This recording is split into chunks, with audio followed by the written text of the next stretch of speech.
All right. The Ouija board was considered a party game uh, in the 80s and early 90s, so to speak, in the 70s and whatnot. And originally it was used as what we know of it as we do today, trying to reach the dead, so to speak. Well, in the 80s, when my brother was in college, we also, my family did have one. I think my mother had, she grew up with one, was playing around with it.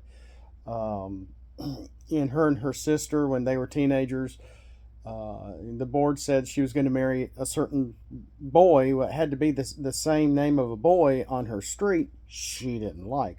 Unbeknownst to her, that she really would marry somebody with that same name, but not the boy at the end of her street. Jump. That was like in the early '60s. So let's jump up into the late '80s, when my family was playing with we were playing around with a Ouija board, and we got, my brother was home from college, I think, and the cat was there. The cat was really interested in it, oddly enough. And my mom and or was it my brother? I forgot who was playing. We were playing with it, and it came up with the letters C and Z. Well, C, um, and all these names are going to be reminiscent of Jesus, who he himself claimed to be the Alpha and Omega, the beginning and the end. And if you look at the Ouija board, the A is on the very far, and the Z is on the very bottom, on the very last, for your standard Ouija boards.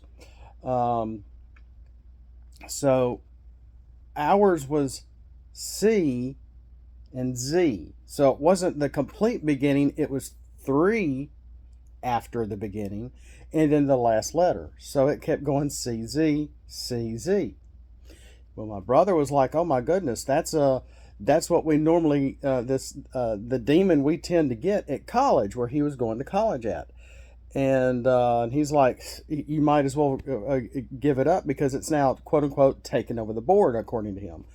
And now jump to nowadays, from the late '90s or 2000s to current, everybody talks about Zozo.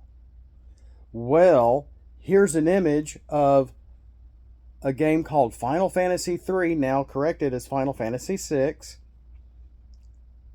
of Zozo as a town name in that game. That game came out in the '90s, early '90s, early to mid '90s. So now that that's gone, what's in a name? What's in a name? It's only to strike fear. And what's the difference between CZ and ZOZO? Not much.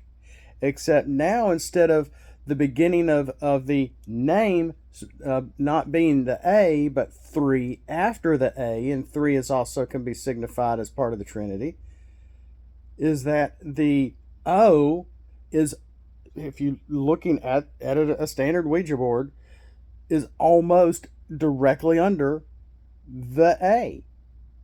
It's not the beginning. And now it's starting at the Z and coming back. All right? So, things to think about. And what does this do? It strikes fear in the people that play with Ouija boards today, because they don't want to get this name, this demon, and then they go nuts.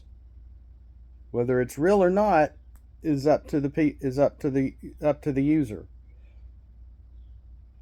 But what does the one thing it does when it starts repeating these two letters over and over, whether it's C and Z or Z and O? Fear. That's all it's doing. Something to think about. What's in a name? What's it mean to you? Because believe it or not, words do mean things.